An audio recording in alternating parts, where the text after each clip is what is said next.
بسم اللہ الرحمن الرحیم، میں ہوں خرم ناصر مدنی۔ قرآن سیریز کے لیسن 59 میں خوش آمدید۔ ناظرین کرام، ہمارا آج کا سبق سورہ بقرہ کی آیت نمبر 139 سے 141 تک ہوگا اور آج ہمارا پہلا پارہ مکمل ہو جائے گا۔ ناظرین کرام، اہل کتاب یعنی یہودیوں نصرانیوں کا مسلمانوں کا اللہ رب العالمین پر ایمان لانے کے متعلق ایک جھگڑا تھا۔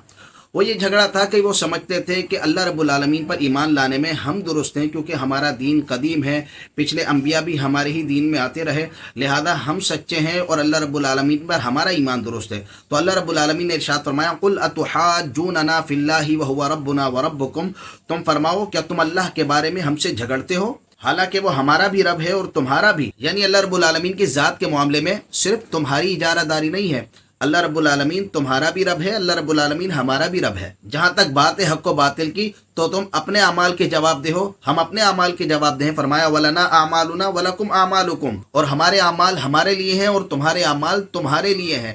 تم اپنے اعمال کا جواب دو گے، ہم اپنے عمل کا جواب دیں گے۔ تم نے حضرت عزیر علیہ السلام کو خدا کا بیٹا کہا، تم نے حضرت عیسیٰ علیہ السلام کو خدا کا بیٹا کہا، تم اپنے رب پر خالص ایمان نہیں رکھتے، تم نے تو یوں شرک شامل کر دیا، ہم تو ایسا ایمان نہیں رکھتے۔ فرمایا وَنَحْنُ لَهُ مُخْلِصُونَ، اور ہم خالص اسی کے ہیں، یعنی ہم جو اس پر ایمان رکھتے ہیں اس میں کوئی ملاوٹ نہیں ہے، وہ بالکل خالص ہے، اس میں کوئی شرک نہیں ہے، ہم خلوص کے ساتھ اللہ رب العالمین پر ایمان رکھتے ہیں، اس کی الوہیت میں کسی کو شریک نہیں ٹھہراتے۔ اچھا، بعض یہودیوں کا یہ خیال تھا کہ حضرت ابراہیم علیہ السلام، حضرت اسماعیل علیہ السلام، حضرت اسحاق علیہ السلام، ان کی اولاد جو ہیں یہ یہودی یا نصرانی تھے، تو اللہ رب العالمین نے ان کے اس عقیدے کا رد فرمایا تھا۔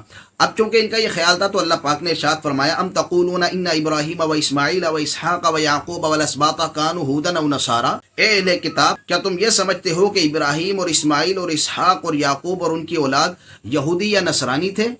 حالانکہ اللہ رب العالمین نے تو اس عقیدے کی تردید فرمائی ہے۔ اب تم زیادہ سچے ہو یا اللہ زیادہ سچا؟ فرمایا قل اانتم اعلم ام اللہ، تم فرماؤ کیا تم زیادہ جانتے ہو یا اللہ؟ یعنی تم تو اللہ سے زیادہ نہیں جانتے۔ اور تورات اس بات کی گواہی دیتی ہے کہ حضرت ابراہیم علیہ السلام اور ان کی جو ذریت تھی وہ یہودی یا نصرانی نہیں تھی۔ اور پھر تمہارا شہادت کو چھپانا یہ بھی ہے کہ اللہ رب العالمین نے تورات کے اندر نبی کریم علیہ السلام کے اوصاف بتا دیے تھے، تو اللہ رب العالمین کی کتاب اس بات پر شاہد ہے کہ نبی کریم علیہ السلام نبی برحق ہیں، یہ تم لوگ جانتے ہو لیکن جان بوجھ کر اس کو چھپاتے ہو، لہذا تم لوگ ظالم ہو۔ اس بات کو اللہ پاک نے فرمایا وَمَنْ أَظْلَمُ مِمَّنْ كَتَمَ شَهَادَةً عِنْدَهُ مِنَ اللَّهِ، اور اس سے بڑھ کر ظالم کون جس کے پاس اللہ کی طرف سے کوئی گواہی ہو اور وہ اسے چھپائے۔ تم نے چھپایا کہ نبی کریم علیہ السلام کا لایا ہوا دین سچا ہے، نبی کریم علیہ السلام سچے نبی ہے، حضرت ابراہیم علیہ السلام اور ان کی ذریت یہودی یا نصرانی نہیں تھی، تم اس شہادت کو چھپاتے ہو، لہذا تم بہت بڑے ظالم ہو اور اللہ رب العالمین کو اپنے اس ظلم سے بے خبر نہ سمجھو۔ اللہ فرماتا ہے وَمَا اللَّهُ بِغَافِلٍ عَمَّا تَعْمَلُونَ، اور اللہ تمہارے اعمال سے بے خبر نہیں، اللہ جانتا ہے تمہارا عقیدہ کیا ہے، تمہارا عمل کیا ہے، تمہاری ہر بات کو وہ جانتا ہے۔ تو یہ مت سمجھنا کہ تمہارے اعمال برے ہیں تو تم اپنے آبا و اجداد کے اچھے کاموں کی وجہ سے بچ جاؤ گے، ان کے اعمال جو ہیں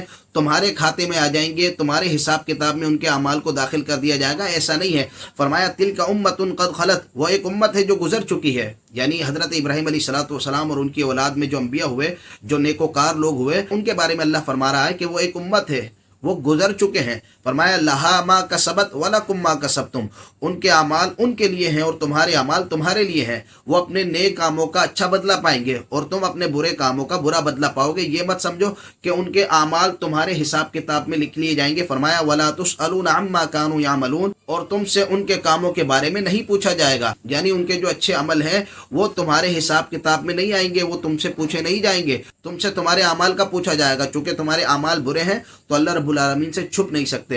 ناظرین کرام، یہاں ہمارا پہلا پارہ مکمل ہوا، انشاءاللہ تبارک و تعالی بہت جلد ہم دوسرے پارے کا آغاز کریں گے۔ جو کچھ ہم نے بھی سنا اللہ پاک اسے یاد رکھنے، عمل کرنے، آگے پہنچانے کی توفیق عطا فرمائے۔ السلام علیکم ورحمۃ اللہ وبرکاتہ۔